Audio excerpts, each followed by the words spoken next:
welcome to my review of The War of the Worlds Episode 2 of the 2019 miniseries based on the novel by H.G. Wells. Now, if you watched my Episode 1 review, you know I wasn't really a big fan of that episode. However, Episode 2 is a bit more enjoyable, it's a bit more interesting, characters are getting a bit better.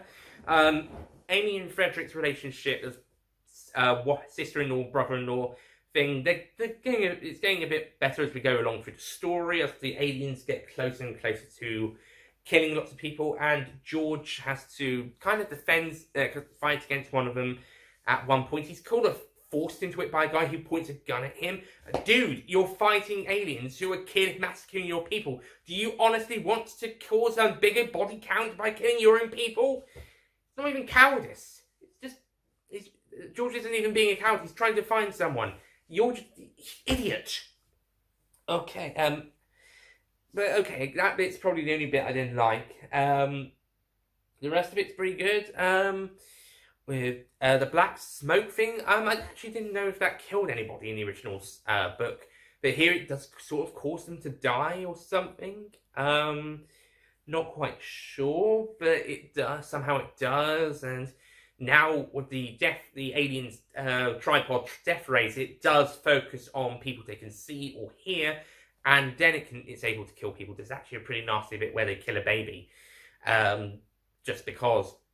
There's also a bit where Harry Menning's character, who's been in the first 2 episodes, gets killed, and I'm not sure what he's saying at the time, but when George reflects on it later, he's saying that he's asking him to take his hand, and he just doesn't. Actually, if that had been more clear, then that would be a pretty scary scene. Speaking of which, the guy points that gun at George to force him to help them. Yeah, he gets killed by his own stupidity later on by the tripod. They do manage to destroy one of the spurly ball things, but then another tripod comes along and kills quite a lot of them for that. Midway through the story, George helps a couple get down to the beach, and he reunites with Frederick, who has sent Amy onto a boat, which then gets attacked. Amy's off the boat when it gets attacked, though. She's swimming back, and this little girl is the only one who survives. And then they get back to the shore, and they have to hide in this house. The husband, by the way, of the couple, he kind of gets left behind, actually, and they never really go back for him in either of these last 2 episodes. And they have to hide out in this house. Meanwhile, we intercut with scenes in the future where Amy's now had her son, George, as we find out his name is in the 3rd episode, named after his father. And Ogilvy surprisingly returns. He explains how he survives in the next episode, but he surprisingly returns. He's alive, which also differs from the book. I think he died at the start of the book, to be honest. I think he died when trying to make peace with the aliens, and he dies. Whilst here, he survives. He actually outlives a certain character who should have survived the story, but doesn't. I'll get to that in the next episode. So, okay, on the whole, episode 2 of this miniseries, it's good. It actually follows the story. It doesn't really follow it as closely as episode 1, but I think this one is the least weakest in terms of the changes. When changing from book to miniseries, it's the least weakest. I think it does well.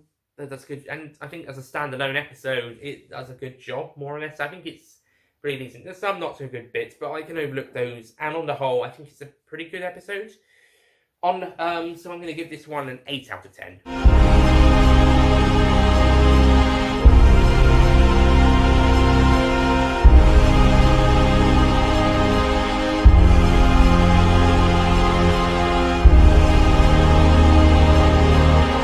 Yeah, this was a much better episode to episode 1. Episode 1 kind of pissed me off half the time.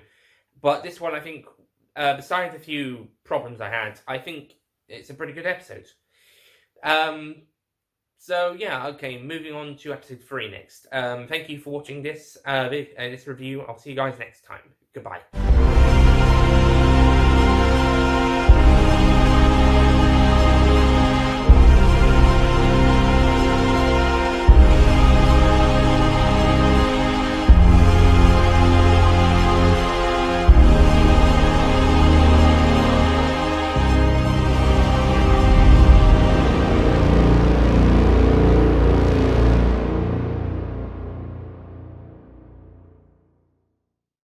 forget to click below to subscribe to the official Nicholas Payne Retro YouTube channel.